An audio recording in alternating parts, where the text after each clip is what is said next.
cette politique, et je crois que c'est important. C'est vrai que ça ne fait pas gagner de voix de parler de questions de société, mais ça n'en fait pas perdre non plus.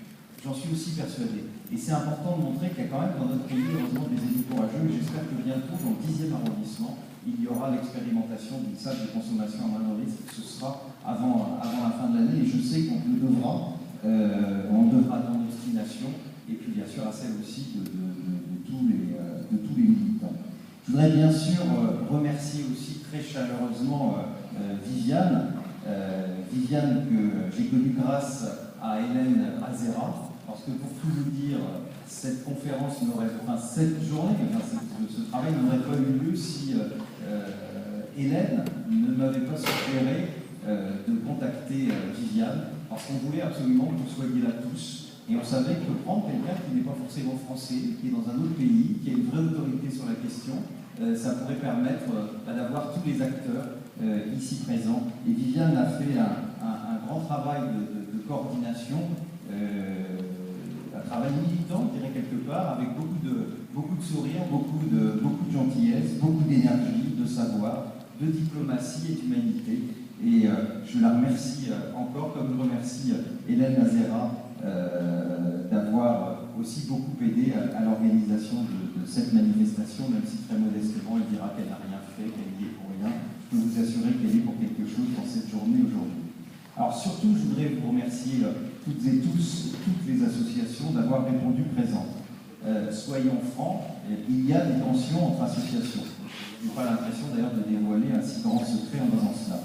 Mais c'est comme tout, les tensions, elles sont évacuées par la discussion, en se parlant, en se comprenant, en s'acceptant malgré les approches et les priorités quelquefois différentes.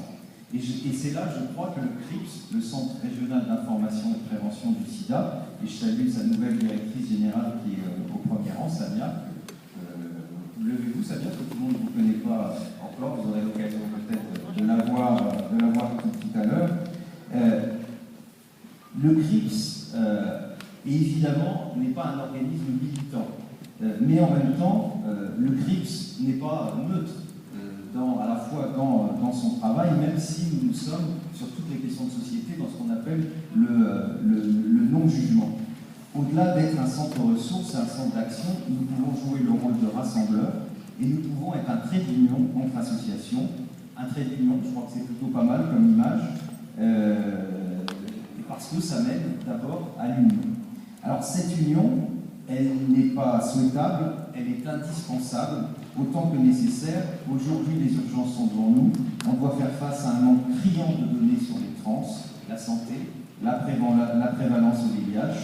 Certes, des données existent, notamment grâce à ACT UP et au CRIPS qui ont été porteurs d'une enquête lors d'une rencontre en 2007, mais elles sont largement insuffisantes. Il y a des choses sur les transmigrantes ou en situation de prostitution, avec un taux de prévalence au VIH très élevé, mais les autres. Le VIH-Sida est une urgence sanitaire, mais on ne pourra pas traiter ce problème selon uniquement sanitaire. Il est quand même un peu compliqué de discuter de pratiques à risque et de réfléchir sur les stratégies de prévention les plus adaptées quand on est traité de malade mental. Car c'est bien de cela dont il faut discuter. La transphobie structurelle, celle de l'État, du monde du travail, de la famille. Et c'est en cela où il y a une bataille à mener, celle de l'information du grand public. La question est fondamentale. Avant de parler de vulnérabilité spécifique des communautés trans, quelle compréhension des transsexuels? Autant de questions et bien d'autres que vous allez soulever, discuter, défendre, attaquer tout au long de cet après-midi. Je vous souhaite, comme Rémi l'a fait, des débats constructifs et engagés, des débats qui nous permettent d'avancer de façon unie pour faire progresser les choses. Je vous le redis, on est tous plus intelligents à plusieurs têtes et on est tous plus efficaces malgré nos différences. On avance unis, c'est ce que j'ai appris au cours de 20 ans de militantisme pour ce combat que nous menons tous ensemble pour la vie, l'égalité, la justice et la dignité. Bons travaux, merci encore à Viviane pour tout ce travail et puis merci à Bambi de nous accompagner toute cet après-midi.